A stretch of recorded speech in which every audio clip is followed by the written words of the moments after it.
Ang kwentong ito ay hango sa totoong buhay.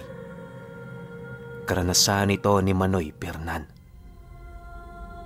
Taong 1983. Banga, Aklan.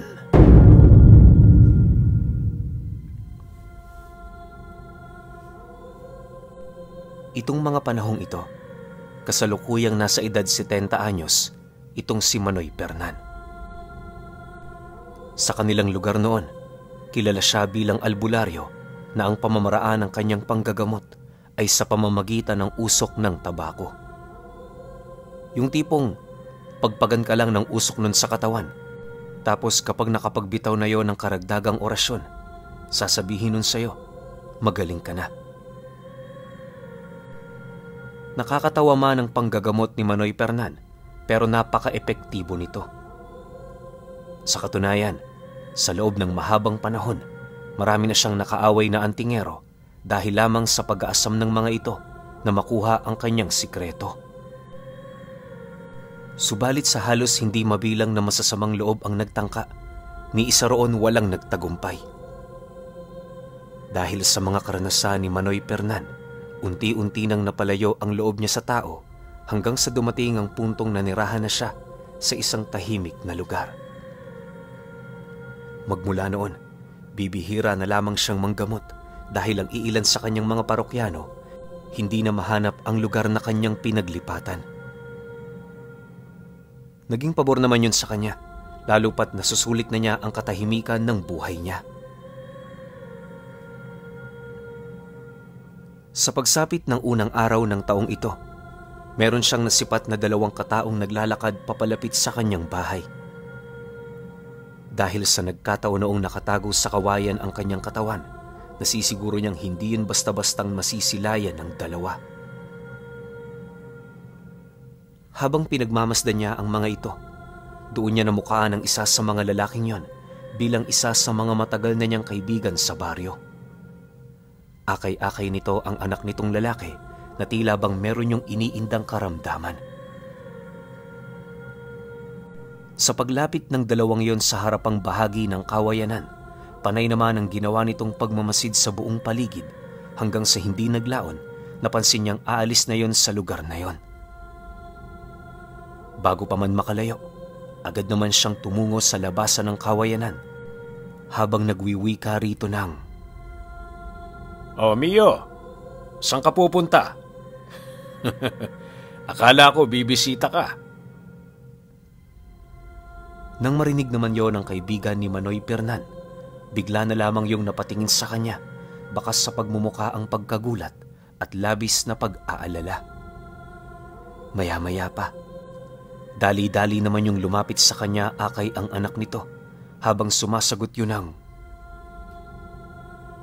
"Diyos mio, Pernan, kung saan-saang lugar na kita hinanap pa. Dito lang pala kita matatagpuan. Pasensya ka na kung naistorbo kong pananahimik mo. Hindi ko na kasi alam ang gagawin ko para dito sa anak ko eh. Nakikiusap ako sa iyo, kaibigan. Tulungan mo siya." Dahil sa sinabi nito, agad naman niya yung tinulungang akayin ang anak nito patungo sa kanyang kubo. Habang binabagtas nila ang daan, doon nila napag-usapan ang tungkol sa mga kaganapan ng kanyang mga dating kaibigan. Ayon kay Mio na, magmula noong umalis siya sa lugar na yon, marami nang nagbago. Hindi mabilang na tao ang lumipat noon sa kanilang lugar, kasama ang mga angka nito. Naging talamak na rin ang panlalason sa kanilang baryo na ultimo ang inuming iniaabot ng kakilala mo, hindi mo maaaring pagkatiwalaan. Dagdag pa ni Mio na, nagkalat din sa kanilang baryo ang mga aswang, lalo na yung mga tinatawag nilang puki. Para sa mga hindi nakakaalam, ang buki ay isang uri ng nilalang na halos hindi nalalayo sa mga tiktik. Ang mga kakayahan nito ay walang katulad, lalo na yung abilidad nitong magtago sa mga bagay na nakapalibot sa kanya. Hindi rin basta-bastang nararamdaman ng mga nilalang na yon, buhat sa napakatahimik nitong paggalaw. Hindi rin yun humuhuni at ang tanging paraan lamang para matunugan ito ay sa pamamagitan ng pagkahol ng aso. Purong mga sanggol lang din ang kinakain ito na nasa edad lang ng 5 buwan hanggang 1 taon. Kapag lumagpas na ang mga sanggol sa ganoong edad, lulubayan na yon ng mga buki gawa ng hindi na kaaya-aya para sa kanila ang amoy ng karne nito. Matapos naman yung marinig ni Manoy Pernan, doon niya napagtanto na kalat na pala ang salot na lumalaganap sa baryo niyang iniwan. Bagaman nais niya roong tumulong sa mga tao, hindi niya na yun maaaring gawin pagpapakita ng respeto sa mga albularyo na kasalukuyang nangangalaga ng baryo.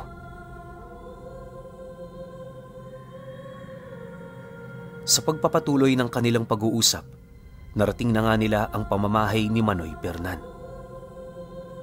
Pagdating nila sa lugar, bahagya naman nilang itinigil ang kanilang pag-uusap nang sa gayoy matulungan na niya ang anak nitong naghihirap. Pagpahiga niya rito sa isang lumang higaan, agad naman niyang tinanong si Mio, ukol sa bilang ng araw, magmula noong nakaramdam yon ng kakaiba sa katawan. Hindi ko alam, Pernan, kung ilang araw na siyang ganyan eh. Alam mo naman, abala ako sa trabaho. Pero ang sabi ng nanay niya, magdadalawang linggo na to. Sagot naman sa kanya ni Mio matapos nitong marinig ang kanyang tanong. Dahil sa sinabi nito, dahan-dahan naman siyang naglukot ng tabako na mayroong mga kalakip na sangkap para bumango ang usok nito. Pagsindi niya sa tabakong yon, bumuga siya ng 5 beses sa hangin, sabay dakot ng ika-6 na usok na siya namang inilapat niya sa pagmumukha ng anak ni Mio. Matapos niyang gawin ang bagay na yon, umusal siya ng 3 beses habang mariing pinakikiramdaman ang totoo nitong karamdaman. Pagramdam niyang nalason at naaswang ang batang yon, muli naman niya itong inihipan ng usok ng tabako, subalit sa pagkakataong yon, sinabayan niya na yon ng 2 buhay na kataga. Paglapat ng usok sa dibdib nito, doon na silaya ni Mio ang animoy malakamay na usok na lumapat sa katawan ng kanyang anak. Paglaho nito, laking gulat na lamang niya nang masipat niyang huminga ng malalim ang bata sabay dilat ng mga mata nito. Pagtayo ni Manoy Pernan sa batang yon, kitang-kita ng kanyang kaibigan kung papaano mabilis na nanumbalik ang lakas nito. Sa isang iglap, ang kanina lang na halos hindi na makatayo, bigla na lamang nakapaglakad ng diretsyo. Magaling na yan, Mio. Pero sa ngayon, kailangan mo pa rin siyang iiwas sa anumang panganib. Huwag mo muna siyang palabasin. At kung maaari, papuntahin natin kung saan-saan. Bumalik ka rito pagkaraan ng 1 linggo para masubaybayan ko ang karamdaman ng anak mo. Nang marinig naman yun ni Mio, abot langit naman ang pasasalamat nito sa kanya. Ilang oras pa ang lumipas. Nang mapansin nilang maggagabi na, minabuti na ng mag-ama na magpaalam sa kanya. Hindi naman yun pinigilan ni Manoy Pernan, lalo pat may mga gagawin rin siya. Sa pagsapit ng gabi noong mismong araw, habang nagmamasid siya sa labas ng kanilang tahanan, doon niya nasilayan ang iilang mga magsasaka na nagmamadali ng maglakad pabalik sa baryo. Hindi naman niya gaanong pinansin ng mga ito, lalo pat may mga bagay din siyang iniisip. Maya-maya pa, nang bumalik ang katahimikan sa lugar niya, nagdesisyon na siyang pumasok para magpahinga. Habang siya ay nakahiga, paulit-ulit naman noong sumasagi sa kanyang isipan ang mga pangyayaring dinanas ng anak ng kanyang kaibigan. Dahil sa kaisipang yon, kung kaya't bigo naman siyang madalaw ng antok. Makalipas pa ang ilang minuto, nang medyo nabuburyong na siya dahil sa hindi siya makatulog, nagpasya na siya noong lumabas para maglibot-libot. Bitbit ang isang maliit na sulo, sinuyod ni Manoy Pernan ang mga kakahuyang malapit sa kanyang tahanan. Sa pagdating niya sa isang mataas na parte ng lugar, doon niya nasilayan ang dati niyang baryong pinagtirhan, kalakip ang mga maihinang ilaw ng gasera na nagbibigay liwanag sa bawat pamamahay na kanyang nakikita. Sa pagpapatuloy ng kanyang pagmamasid sa paligid, bigla namang napakunot ang kanyang noo matapos siyang makasilay ng grupo ng mga buki na tahimik na naglalakad sa sentro. Sa estado ng mga ito, parang naghahanap yon ng mga mabibiktima, gawa ng nagkukubliyon sa madidilim na parte ng lugar habang mariing sinusuyod ang kabuuan ng baryo. Noong una, natitiis niya pa ang mga ginagawa nito, pero pagsilay niyang nagtatangkayong pumasok sa isa sa mga kubo, doon na tuluyang nag-init ang kanyang sarili. Sa lahat kasi ng ayaw niyang makita ay yung mga pangyayaring may kaugnayan sa pananamantala ng mga nilalang.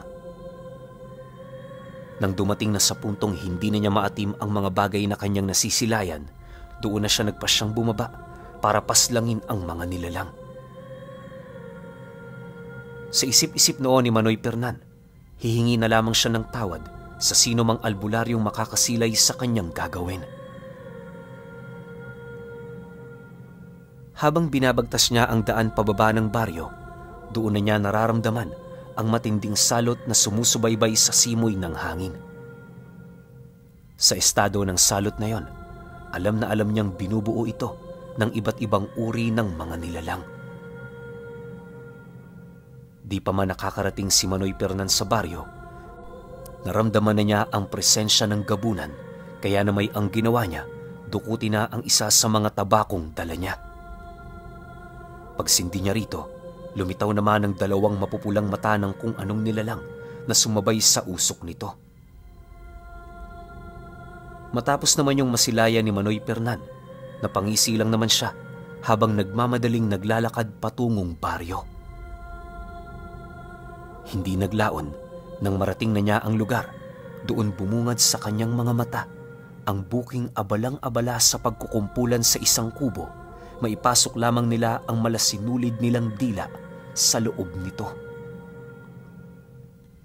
Paglapit naman ni Manoy Pernan sa lugar na yon, agad naman siyang yumupyop sa kanyang tabako na siyang naging sanhi upang tumilapon papalayo ang isang buking malapit sa kanyang kinaroroonan.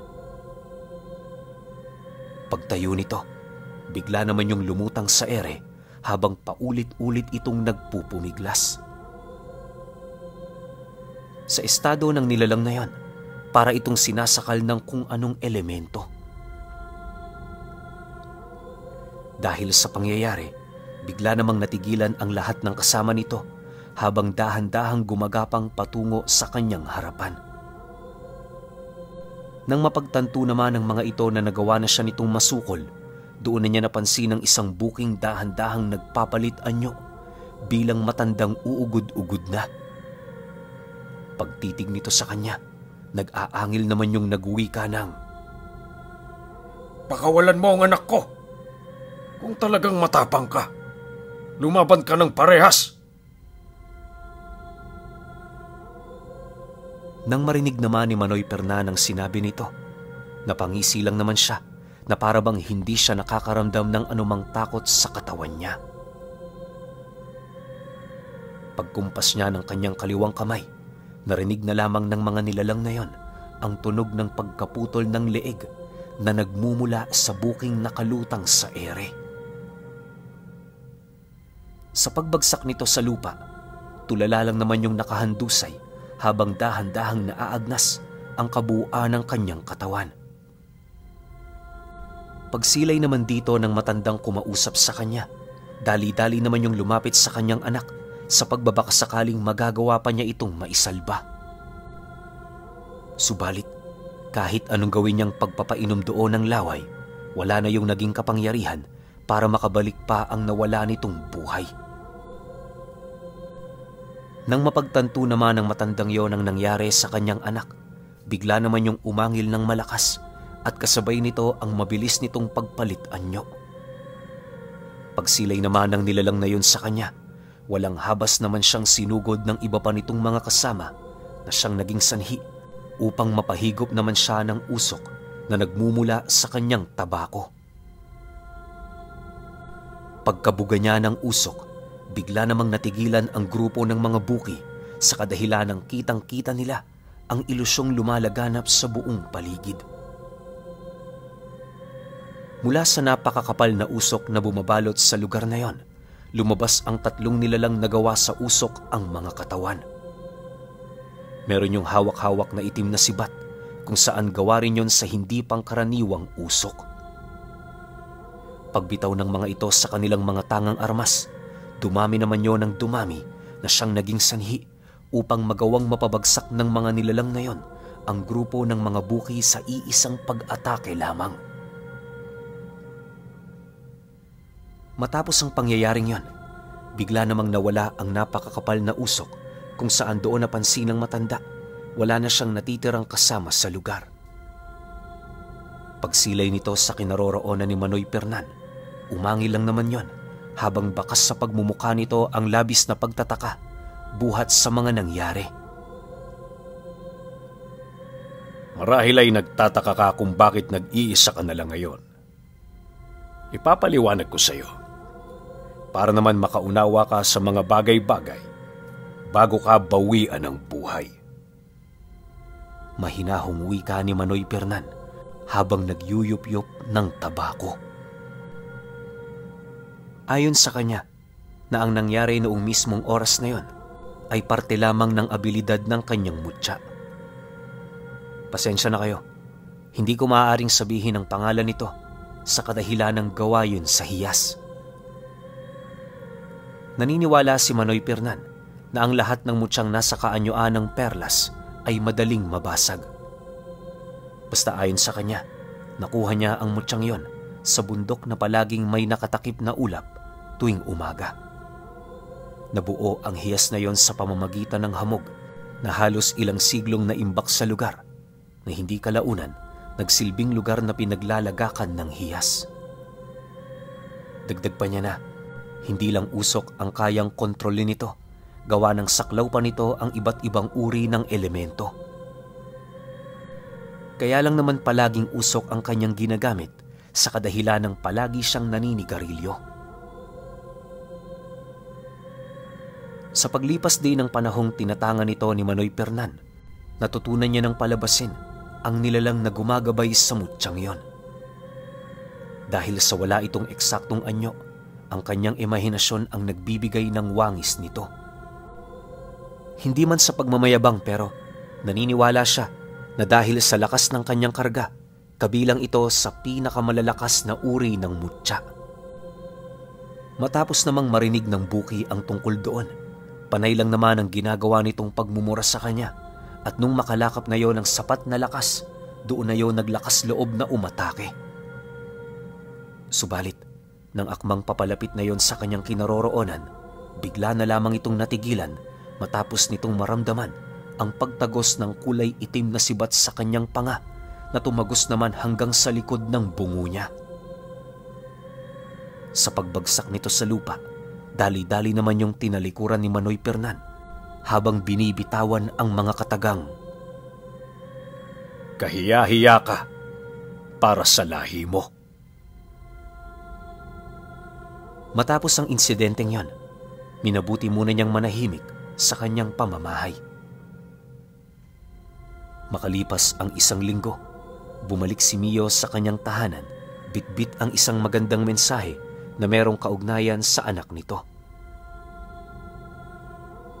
Ayon sa kaibigan niyang yon, ligtas na ang kanyang anak na siya namang lubos niyang ipinagpapasalamat buhat sa ibinigay na tulong ni Manoy Fernan. Dagdag pa nito na nalaman niya rin ang tungkol sa pagkalipol ng mga buki na mariin niyang pinaniniwalaan na si Manoy Fernan ang may gawa. Nang marinig naman niya ang sinabi nito, napangiti lang naman siya habang pinagmamasdan ang kaibigan niya. Matapos ang kanilang pag-uusap, agad naman yung umalis, gawa ng marami pa yung naiwang gawain. Sa paglipas ng mga araw, wala namang ibang pinagkaabalahan si Manoy Fernan maliban sa kanyang mga hardin. Bagaman meron siyang nararamdamang mga nilalang na umaaligid sa kanilang lugar, hindi niya yon gaanong pinapansin. Ayon sa kanya, hanggat hindi pa ito nang hihimasok, hindi niya yon ituturing bilang mga kaaway. Sa halos ilang araw niyang pagramdam sa mga ito, unti-unti na nga niyang napapansin ang dahan-dahan nitong paglapit sa kanyang bakuran. Dahil sa wala naman doong nakabaong pangontra, kaya ang ginawa niya, hintayin na lamang ang mga ito na pumasok sa bakuran niya. Isang gabi, habang nananabako siya, nagulat na lamang siya nang meron siyang nasipat na kumpol ng mga taong naglalakad papalapit sa loob ng kawayanan. Pagdating nito sa bakuran ng kanyang pamamahay, doon niya nasipat ang grupo ng mga nilalang na napapabilang sa iba't ibang lahi ng mga aswang. Sa pagkakatanda ni Manoy Pernan, nasa humigit 20 katao ang mga ito at bawat isa nagtatanga ng mga sandata na para bang isang demonyo ang papatayin nila. Matapos naman niya yung masilayan, kampante naman siyang naglakad papalapit sa mga ito. Habang siya ay nananabako, unti-unti namang nagkakaroon ng wangis ang mga usok na kanyang ibinubuga sa ere. Sa pagharap niya sa nilalang na yon, agad namang lumitaw sa kanyang likod ang gabay ng hiyas na siyang naging sanhi upang masindak ang lahat ng aswang na naroon. Habang pinagmamasdan niya ang bawat isa sa mga ito, kitang-kita niya sa mga nilalang na yon ang matinding pagkasindak buhat sa kanyang abilidad na ipinapakita. Pagkaraan pa ng ilang minuto, mahinahon naman siyang nagwika sa mga ito ng, "Bibigyan ko kayo ng isang magandang kasunduan. Umalis kayo sa lugar na ito at dalhin niyo ang lahat ng sakit na ipinakalat ninyo. O hindi naman kaya, mamamatay kayo ngayong lahat dito." Nang marinig naman yon ng mga aswang, bigla naman yung nagsiangil, gawa ng para sa kanila, isa yung malaking insulto. Buong buhay ng mga nilalang na yon, wala pang nanghamak sa kanila ng ganon. Dahil dito, nagpumilit namang pumasok ang mga ito sa kanyang bakuran na siya namang malaya niyang hinayaan. Kahit napapalibutan na noon si Manoy Pernan ng kalaban, ni katiting natakot wala siyang nararamdaman. Maya-maya pa, bigla naman niyang narinig ang pag-atungal ng isa sa mga ito na siyang naging sanhi para sugurin niyo ng gabay ng kanyang mutya. Sa isang iglap, bigla naman yung bumagsak sa lupa buhat sa pagtagos ng malausok nitong sibat sa iba't ibang parte ng katawan nito. Dahil sa pangyayaring yon, doon na nasilaya ng mga nilalang si Manoy Pernan na naglalabas ng mga usok sa bunganga nito. Hindi naglaon, lumitaw sa kanyang likod ang 5 elementong nasa kaanyuan ng usok na para bang binubuo ng isang malakas na bagyo. Pagngisi ni Manoy Pernan sa mga nilalang na yon, buong puwersa namang nagsiangil ang mga ito at hindi naglaon, sabay-sabay na yung sumugod patungo sa kanyang kinaroroonan. Habang papalapit sa kanya ang mga nilalang, dahan-dahan naman siyang tumalikod, sabay upo sa tumba-tumbang silya na nasa gilid ng bahay niya. Mula roon, kampante naman siyang nanabako habang pinagmamasdan ang mga nilalang na nilikha niya na nakikipagpatayan sa mga aswang. Bagaman may iilan sa mga itong nagtatangkang kumumpronta sa kanya ng direktahan, hindi naman niya yun gaanong pinapansin sa kadahilan ng alam niya sa kanyang sarili na kaantabay sa kanyang tabi sa lahat ng oras at pagkakataon ang bisa ng hiyas. 10 minuto lang noon ang lumipas, nalipol ng gabay ng kanyang mutya ang lahat ng nilalang. Sa pagbalik ng katahimikan sa paligid, nasipat na lamang niyang pinagtutulungang kaladkari ng mga engkantong naninirahan sa lupain niya ang mga bangkay ng aswang para maging pataba sa mga tahanang tinitirhan nila. Makalipas pa ang ilang minuto, nang maglaho na ang mga ito, agad naman siyang pumasok sa loob ng kanyang bahay na para bang walang nangyari. Magmula noon, unti-unti nang nanghina ang salot sa baryo hanggang sa hindi naglaon na wala na ang mga ito. Malaki rin ang ginampanang tungkulin ng mga kakilala niyang mga albularyo upang maisakatuparan ang ganoong mga bagay. Sa paglaki ng anak ng kaibigan niya, naging madalas ang pagtungo nito sa kanyang tahanan na siya namang naging daan para maipasa rito ang kagilagilalas na istorya ng hiyas ni Manoy Pernan.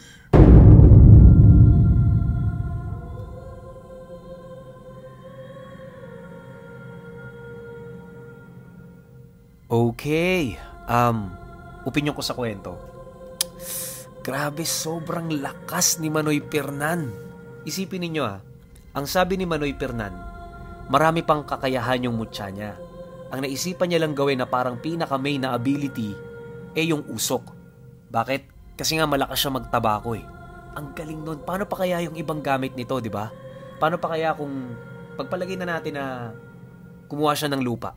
Diba? Tapos pwede niyang gawing kakayahan yun Pwede niyang gawing sandata yun laban sa mga aswang. Diba? Kaso nga lang, isa lang yung kwento ni Manoy Pernan Parang, ewan ko lang kung may karugtong pa to. Pero para sa akin, ang ganda nito kung meron pa. Tapos kaya niyang kontrolin yung gabay ng mutya niya. Sobrang bihira yun. Ang tanong lang ngayon, ano kayang klaseng mutya to? Pwedeng mutya ng hamog? O ano kayang pwede pa? Ang hirap isipin parang ang sarap niyang paglaruan sa isip kung anong klaseng mutya. Kasi nga walang nabanggit diba? Tapos ang sabi, ang mutya daw na yun nakatago sa bundok na merong ulap kapag umaga. Tapos dun siya nabuo diba? Na parang yung hamog nung ulap na yon nagsama-sama ng puwersa, ng lakas, tas nabuo yung hiyas pa nga yung tawag niya, tas may perlas pa So para maging specific, ginawa ko na lang hiyas. Siguro para tong bato na matulis na, ewan ko, ang sarap niya lang isipin. Di ba? Pero lakas na ito ni Manoy Pernan. Tapos yung nilalang na tinatawag nilang buki, ngayon ko lang rin narinig yon. Parang, ano to siguro, no? Pinsan ng tik-tik, no? May posibilidad na ganun Alam nyo, sayang, no? Hindi siya naging serye. Pero sana naging series kasi ang ganda Di ba? Pero syempre, kayo pa rin. Kung may opinion kayo sa kwentong ito, comment nyo lang sa baba. Yun lang. Hanggang sa susunod na kwento. Salamat.